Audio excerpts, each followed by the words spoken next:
Hi, this is Seamless, and today I'm going to show you how Vocodex works, like for real, for serious. And I've done lots of how-to bases with how Vocodex can be a cool thing in particular situations that I've already done, but I'm actually going to show you in depth what Vocodex does and what all the settings and pages and whatnot do. And it will be very good for all the knowledge in the universe. All right, so right now I have a whole bunch of things just opened up. I have this audio file which I got from the miscellaneous demo projects and data, and it's in here. That's what this is. So I'm going to start off using a harmonic bass I'm just going to make. Then I'll also show you why I tend to use an FM patch as a carrier. But for starters, we'll just do a harmonic bass. I'm putting it in channel 8. I'm going to put the audio in channel 9. And they're both going to get routed into channel 10, which is where the Vocodex is. But let's just real quick make something usable.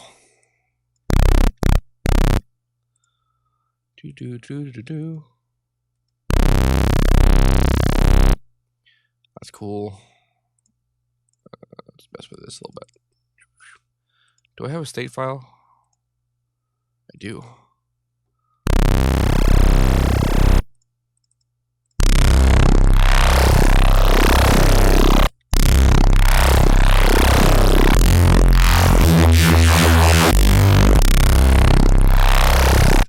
Okay, that's cool. So I'm going to route it into 10, route 9 into 10.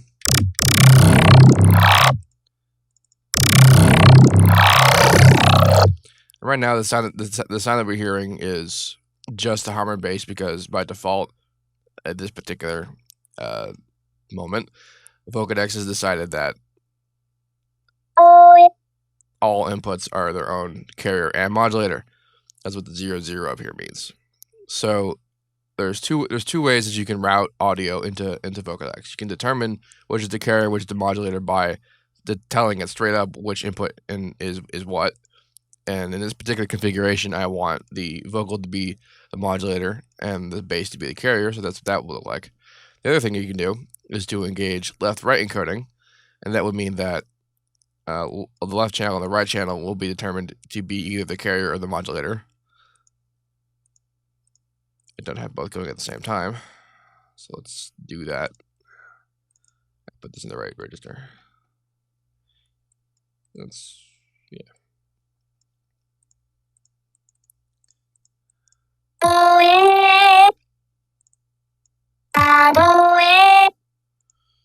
Alright, and that tells me that I have it reversed from what I want, so that means I need to turn.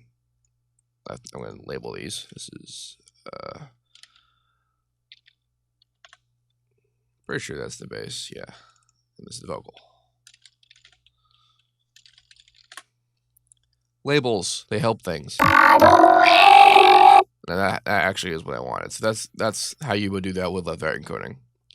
But I am actually going to do it the first way, because if we do it this way, then if the bass is a stereo bass, it'll actually be a stereo sound, and it'll work like that. I haven't actually experimented much with using stereo modulators, but stereo carrier works pretty well in this setup. So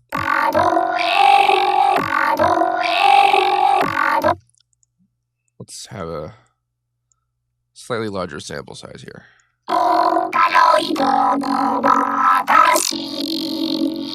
So the way a vocoder works, well, at least the way this vocoder works, is you have the carrier, which is the bass sound in this sense, and then the modulator, which is modulating it. That's pretty straightforward and basic, but the way that it's modulating it is through these bands that you see here. And these bands are more or less a live spectrum analysis of the sound. It's pretty similar looking to, let's say, its own EQ.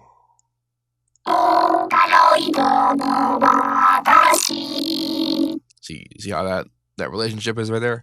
So that's the information that the vocoder uses to then more or less equalizes the carrier based on that information. Is what I'm saying.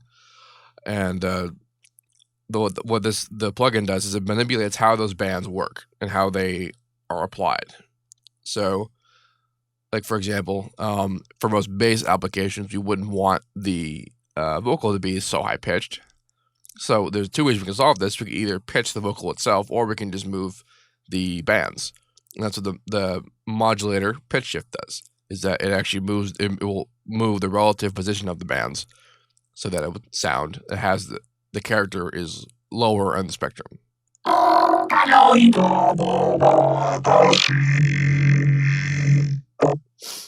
And that's how that is cool. Now I said that there's two ways you can do it. You can move the pitch itself, or you can do it like that. And one of the benefits of doing it like that is that while you can move all of everything like this, you can also move it using the modulator pitch shift window, which is like this. And this is the modulator pitch shift. Yeah, it's the modulator pitch shift. They're all modulator pitch shift, but this is the modulator pitch shift line editor. And what this means is that you can actually move only specific sections of the analysis.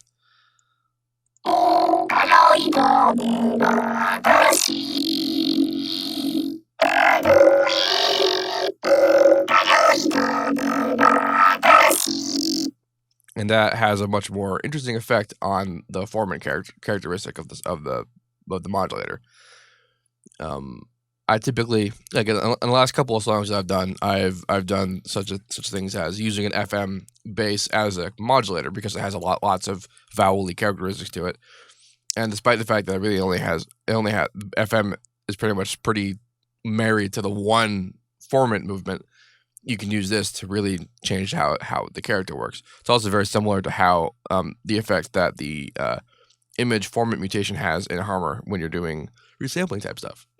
So that's a cool thing right there. So what I'll usually do is if I'm using something this high pitched, I'll turn it way down, and then I'll also screw with this window, because if you do that, you lose a lot of the high frequency characteristics, because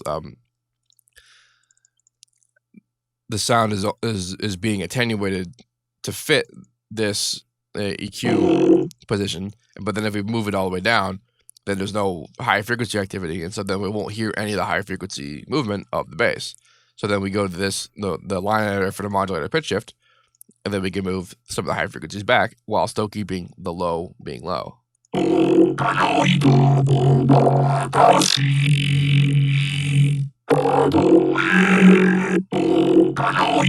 And such.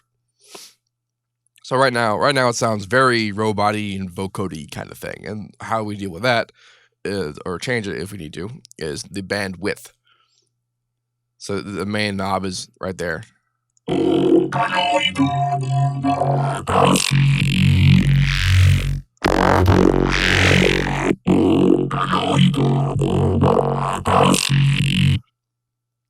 that has a pretty profound effect on the overall sound. And over here we have the modulator bandwidth multiplier. What that does is that if you bring it all the way down this way, it makes it a much more sharper. It angles the band activity more towards the modulator, and then if you bring it this way, angles it less towards the modulator. Not so much towards the carrier, just less towards the modulator. So that means that this way it'll sound more like the carrier, and this way it'll sound more like the modulator.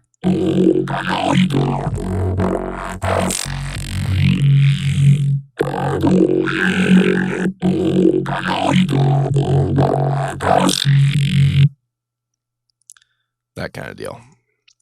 And this is the filter fatness. And what this does is it affects that kind of glassy sound. If it's really low, that sound will appear more often. Higher bandwidth settings. If it's higher, it will not. And it does that for reasons which I'm not super familiar with. I tend to the order here, less, and more. I tend to stick to the highest settings, and then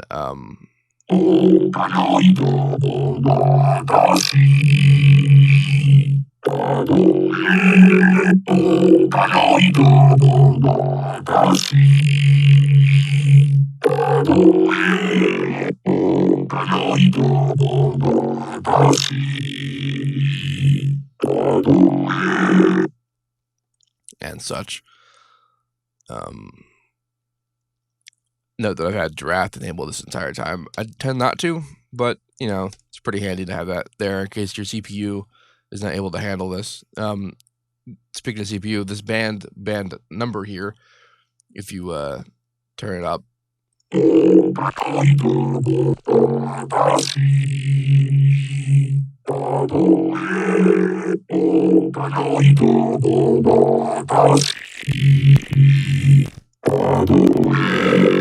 anyway, more bands means more CPU usage.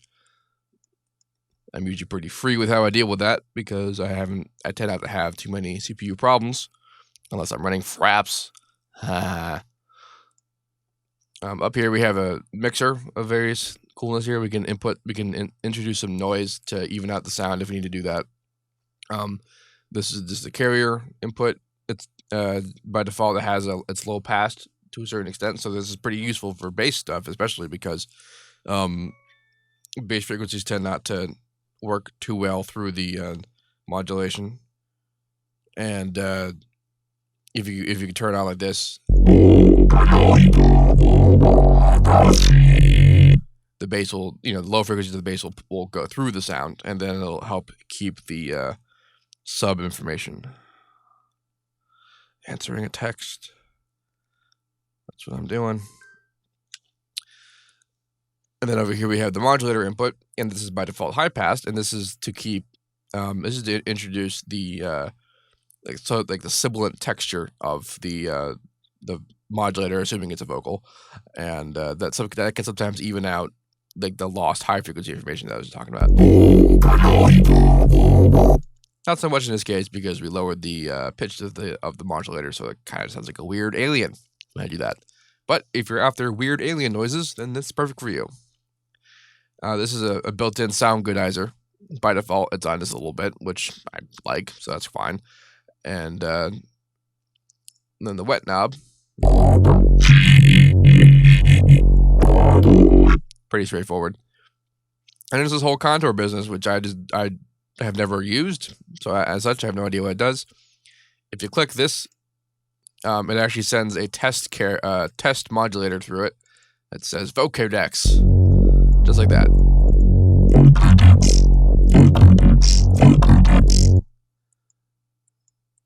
Vocodex. Indeed. So what else have we got here? So the first window in this list is the band gain multiplier, and this is more or less a built-in equalizer for how the bands work.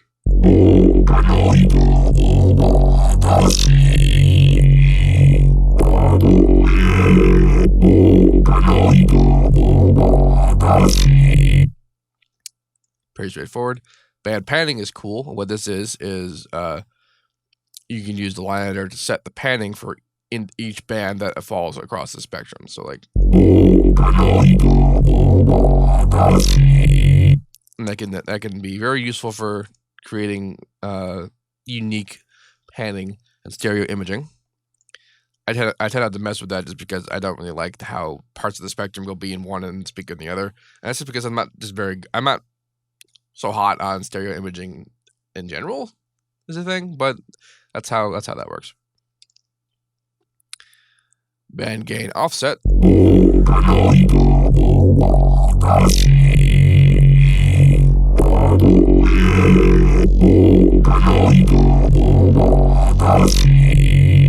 Not really sure what's going on there.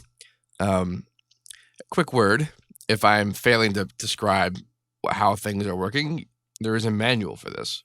A lot of what I know about this, I have figured out from just by experimenting a lot, but there is a manual. Boink. And here it is. So let's actually see what this does. Parameters. Those are managing modulator mappings, mapping controls. I'm looking for band gain offset. Mappings. Add subtracts to the band gain. Man, I'm on top of stuff today. To the band gain multiplier. So that's what it says in the manual. Still not 100% what that means, but I mean, I have really not used that, or really the band gain multiplier. I mean, I use this sometimes to kill off the bass, like for the bottom. What I'll do is I'll just kill off the bottom like that, because I'll reinforce the bass with the pass through up here with the carrier, and so I don't want too many conflicting frequencies. I'll do that. That's what I do sometimes. Modulator noise level. This has to do with modulator noise and modulator pass through.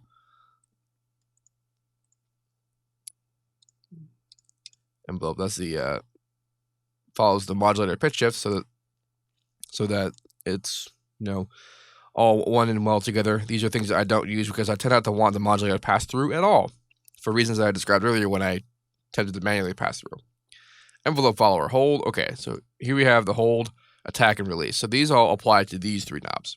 Now these three knobs are important, and it's also important to note that this has the minimum times not light engaged here. Now I'll just turn this off and leave these where they are, and it should sound pretty much the same. So watch what happens when I turn the release a whole huge way up.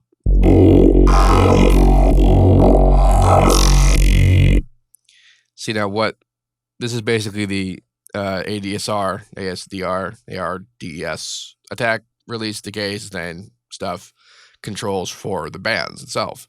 So as the sound occurs in the particular parts of the spectrum that the band occupies and the band moves, it has the attack and release and a hold data for that band. And so these knobs are for all the bands, for the whole thing, for all of it. And then these are for those commands for each part of the spectrum, which can make extremely detailed decisions about how the sound works.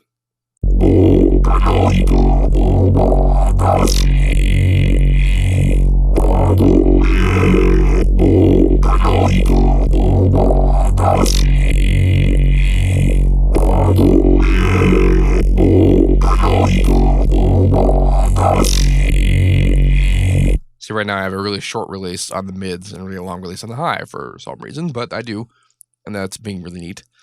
And then the hold.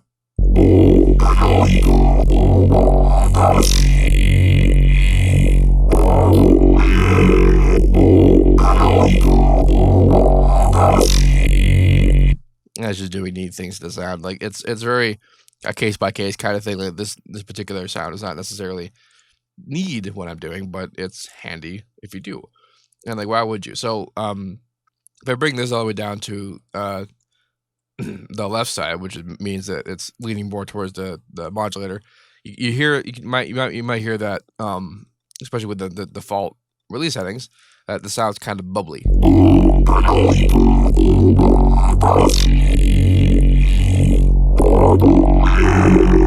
And if you didn't want that, then you would bring it up, release a lot. But then it's real kind of like smooth. Now it's really smooth. You want to find a nice happy medium. But what if you can't? Then you would go into these windows to be very specific for how it works. So I mentioned minimum times. Why do you do that? It's because if you don't,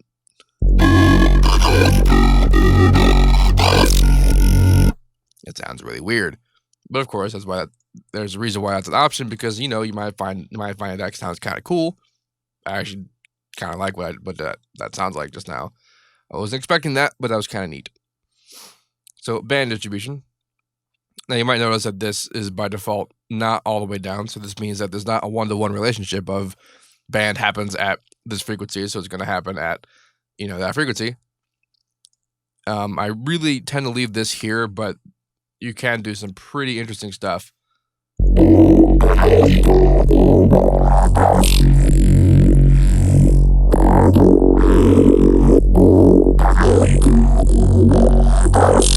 See all that band shape weirdness that's happening down there is the result of what just happened here. As I said, I don't really mess with that, but you can, and it can do cool things. Now, okay, this is cool.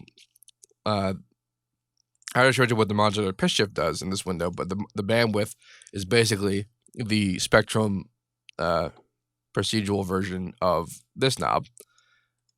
So just to demonstrate that.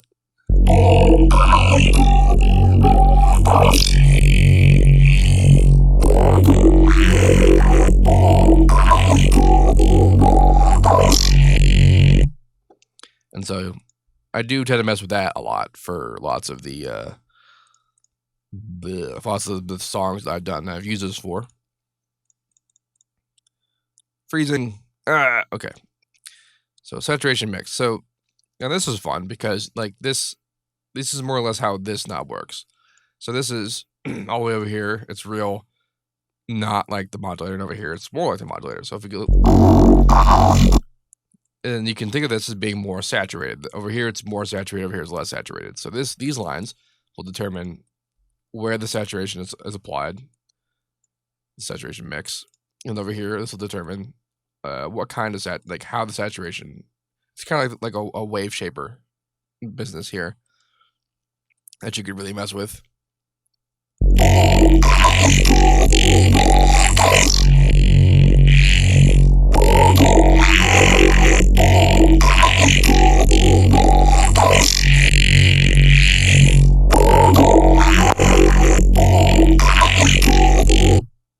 And that happens when you're playing. That happens when you're playing audio and you zero lots of these settings while there's audio playing, and it'll sometimes freak out, but don't worry.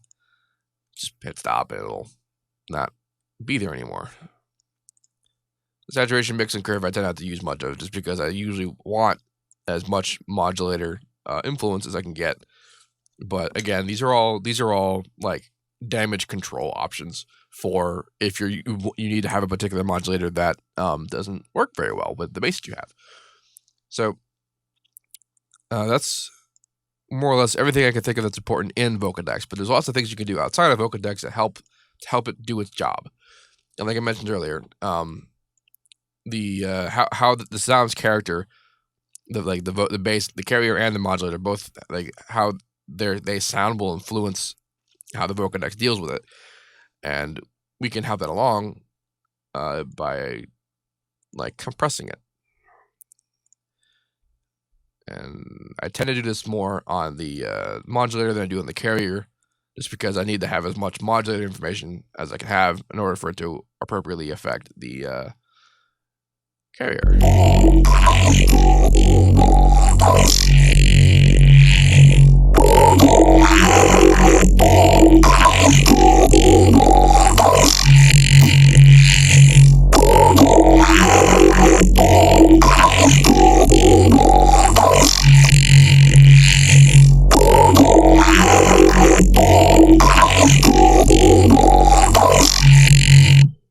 So that is more information present. It's also inappropriate. It's all at volume as well, so we don't need to worry about that. And then same thing for the bass. Now I want to open. Same thing for the bass.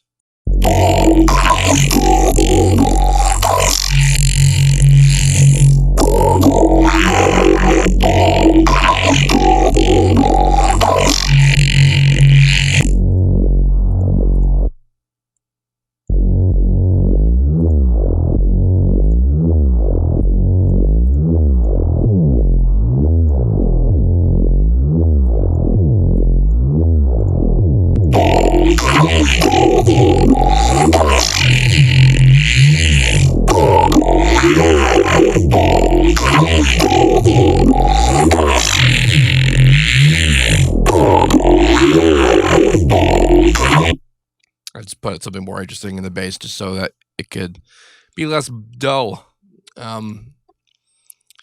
So yeah, you want to have all of the frequency movement present and at volume as you can get in the modulator, so that it'll mess with the carrier as much as it will. You also want to have the carrier to have as much movement going on in especially the highs and the mids, so that there's something there for the modulator to modulate, more or less, is what that is. And okay, so in a lot of the tracks I've used it, especially like Menagerie, and to a lesser extent, see, Menagerie that's more or less where I did the most of it, and also the Bundem remix. So I have, if you follow me, you know that I have the FLPs up for most of these tracks, and you can pay what you want for the Menagerie one, but the Bundem remix is actually free. So if you want to check out how the Vocodex stuff works on that track, you can just go pick it up and look at it. It's on my channel. You can find it. It's my most watched video currently listed. So not hard to find. When you notice that there's lots of modulation, lots of like automation going on. And why is that? That's because I automate a lot of this. I automate bandwidth, pitch, filter fatness, and also unison. Let's talk about the unison for a second. So by default, there's some stereo separation. I don't want that going on. Now think about what unison means and what unison does in other plugins and setups. And what that usually is that there's a pitch and phase spread from one tone from the same tone. How would you do that in the Vocodex? And that means that it would basically split the pitch of the bands. So you can actually see that happening. We look closely enough to the bands.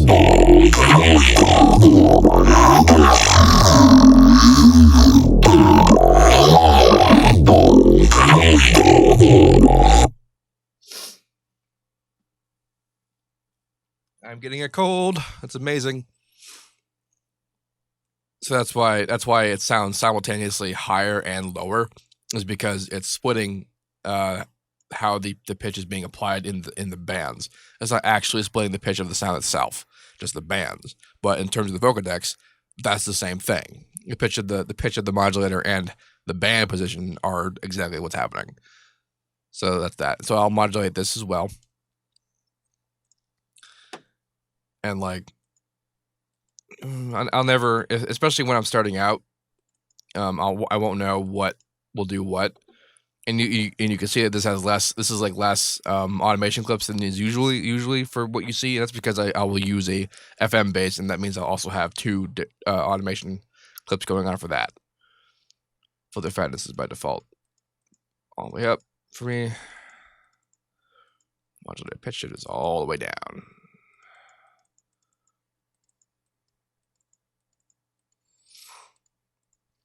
And you want to move bandwidth is cool. You can move that. It has a very specific and special effects, but you don't want it to move too much too fast because there'll be some kind of staticky sounds when you do.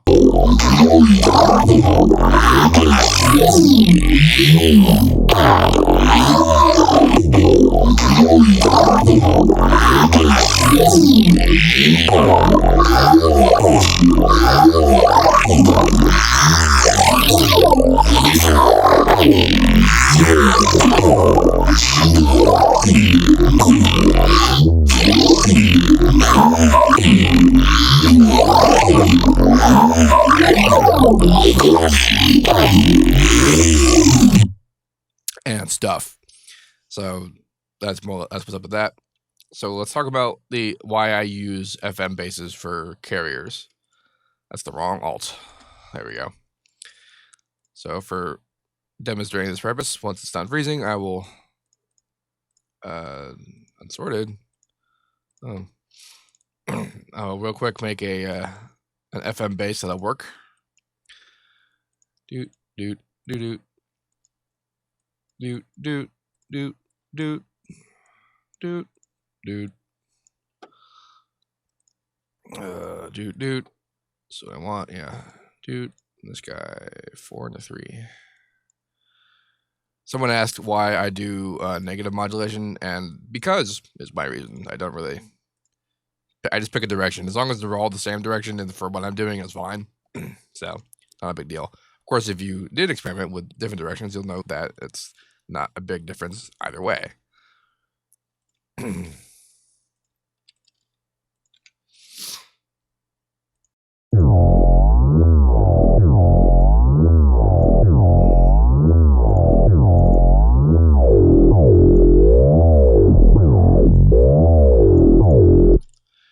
So I use an FM carrier because just by the nature of how FM works, the carrier already has kind of a significant amount of vowel movement going on, and with the additional modulation of the Vocodex, this makes it rather interesting.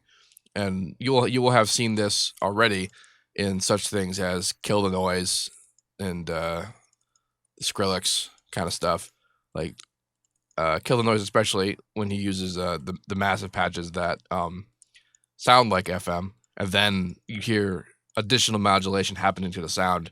You're not really sure what's up with that. It's usually either a vocoder or some kind of like talk box, which is close to a vocoder. It's close to what that does. Disable your ass.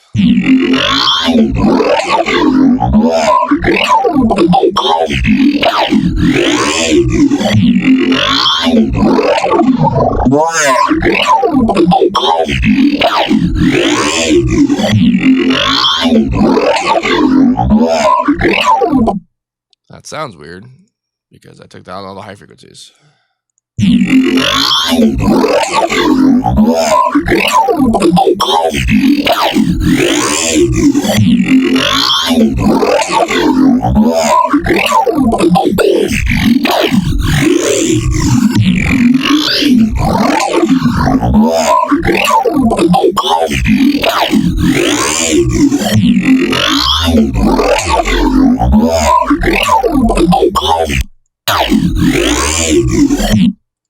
And so, we gotta set all the stuff to taste and whatever, but that's more or less what's up with that.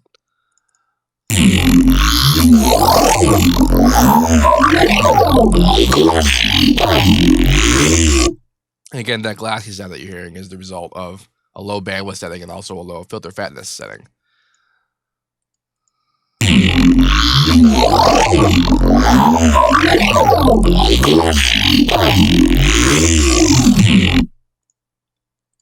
So I believe I've covered all the major points that I needed to with how Vocodex does its business. If you have any questions, let me know. I'll put up this FLP for your usage so that you guys can mess with this and see things for yourself. And have a good day. Thanks for watching. Really, thank you. Thank you very much for watching.